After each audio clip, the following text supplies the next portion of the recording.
Sitting here this morning at the pretty empty Kosel. It's quite empty because of the war, and there's almost nobody here. And I'd like to continue where I left off in the last class about Chesed and Torah. We said that Torah brings you to the ultimate depths of Chesed. Really, the what is going to be Matzel, what's going to save a person from Cheli Mashiach, is Chesed. But to come to the shleimus of Chesed, to perfect Chesed to the point where there's the ability to save a person, for that you need Torah. And not just Torah, but his askus b'Torah, getting into the very deepest depths of Torah and understanding it to its perfection. And this is what we see from the Gedolim. I personally witnessed from my Rebbeim, Rav Shlomo Zalman Auerbach, Rav Shlomo Brevda, Rav Shlomo Safrani, Rav Gershon Edelstein, and many, many others. How to come to the shleimus of Chesed, the perfection of Chesed, through their hisaskas, in deep, deep depths of Torah. Right? I'd like to stop for a second and give a very poignant example of this.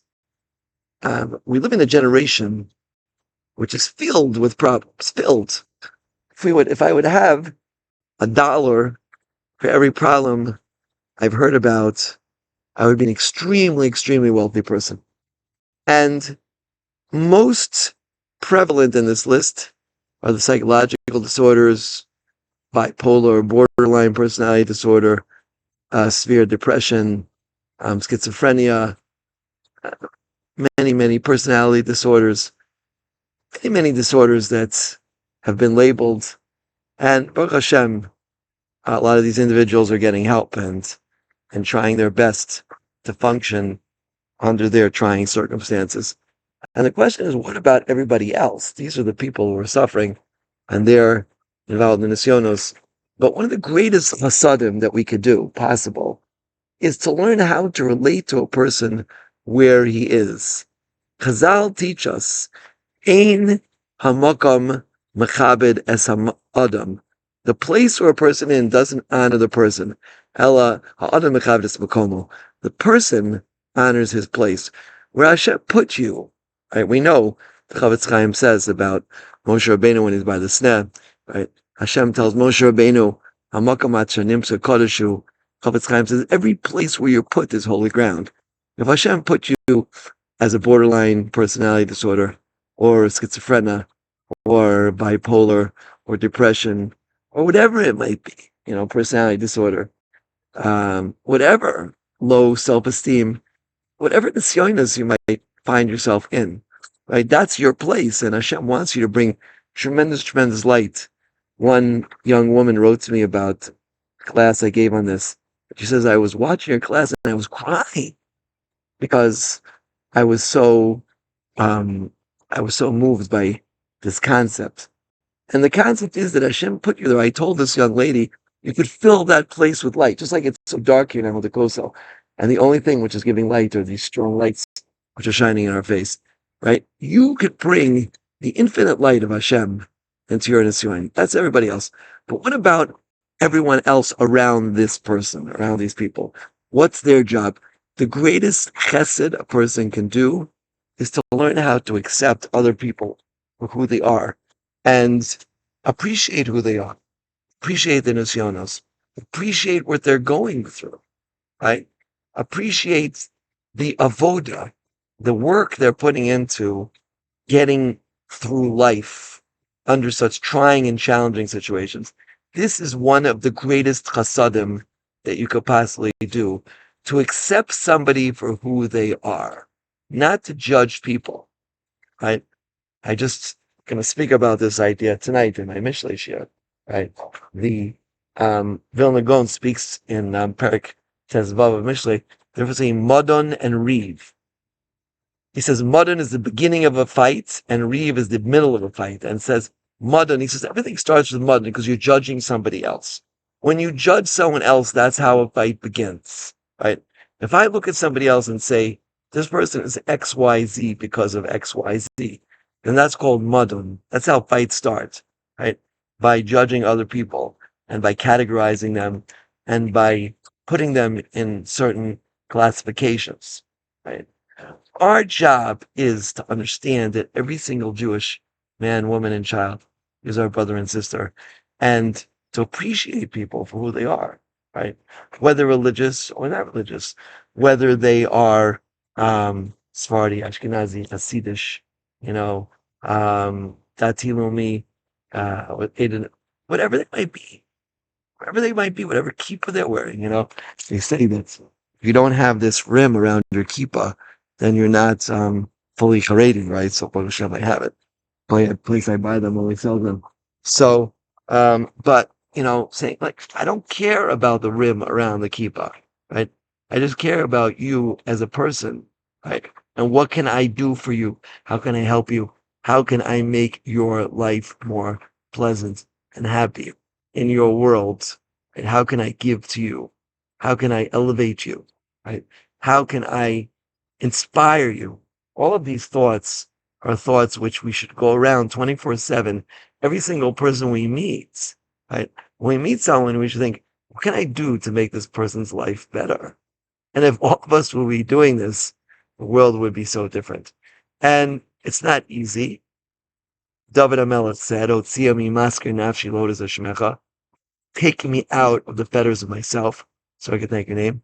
It's not easy, but it's especially challenging today when we have so many different types of people who are suffering from these maladies, which make it more complicated and more complex to appreciate where they're coming from, because they can easily be labeled as crazy, insane, etc.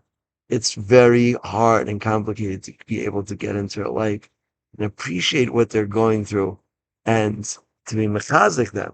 It's a very, very complicated task. And to tell you the truth, the same is about gerim, about converts. Some people are very noticeable as converts from their skin color or their nationality or their personality. It's very hard for them. They feel estranged. They feel estranged from everyone else because of their obviously different situation that they have. So, how can we make their lives better? And the answer is by accepting them. You're a Jew just as much as I am, and maybe more. As Rav David Kohen Shlita once said, by Shiva, his father, he said, a convert knows that they're Jewish. Do I know that my great-great-great-great-grandmother was really Jewish? I don't know for sure. So we have to really love and accept these individuals. As Rav Aaron Leib Steinman once told me, he said, Americans have to fuse into Israeli culture. So I said, well, what about, and accept Israeli culture? I said, what about Israelis accepting Americans? And he laughed. He said, "V'ahavtam es hager." And he's really, Rav Steinman's quote was based on the Sefer Chinuch. He says that anyone in a strange land has the halachic status of a ger. So all of us, let's say, living here in Israel, and the Israelis think that we lost our mind, and they're not far from the truth. But people lost their mind. They also need to get through life. So this makes life quite challenging.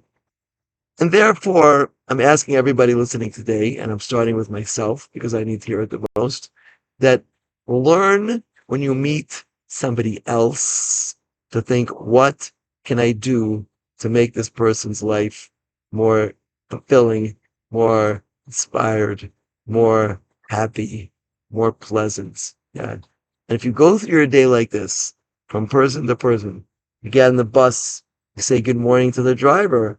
Imagine hundreds of people do this. What a great day he's going to have. If he's not religious, what is he going to think about religious people? There was a woman in the Neve Yaakov where we used to live. After 1 year working in the clinic, she became religious. Every single person said good morning to her. She said, if this is what religious Judaism is about, I want a part of it. I don't believe any of this rubbish, that the secular media is espousing or spewing that about religious Jews, that they're XYZ. That's the bus driver. You sit down to the next one on the bus. They look a little bit down. Say good morning to them. Smile to them. Yeah. Give them some words of comforting. Share a Devar Torah with them if they're Jewish. And if they're not Jewish, give them words of strength. Yeah.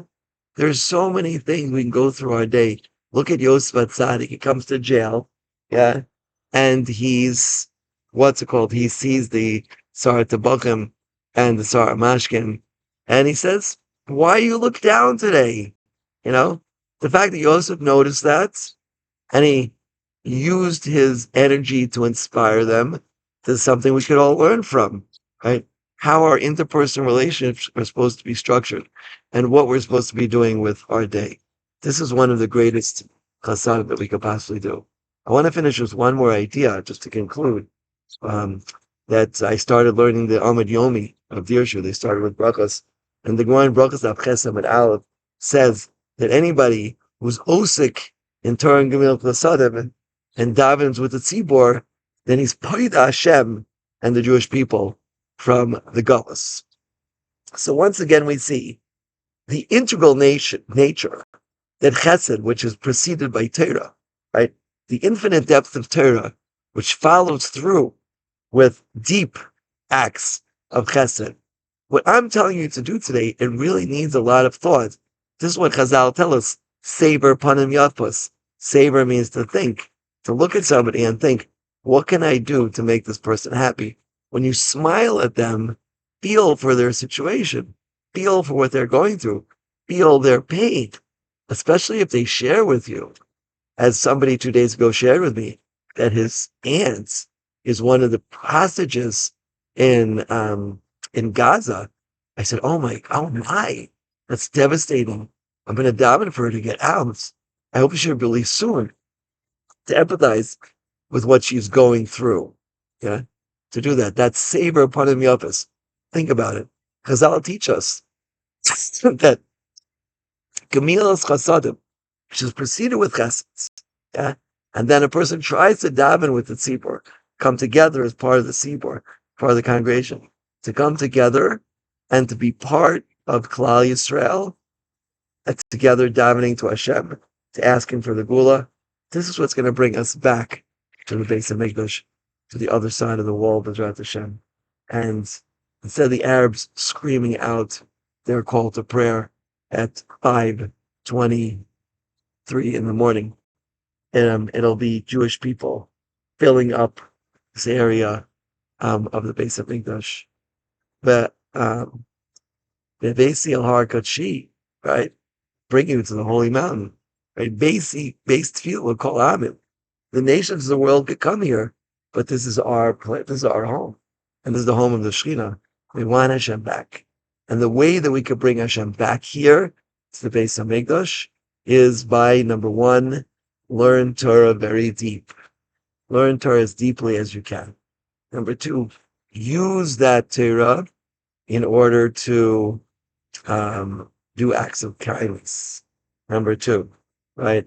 And number three, the greatest kindness is accept people where they are.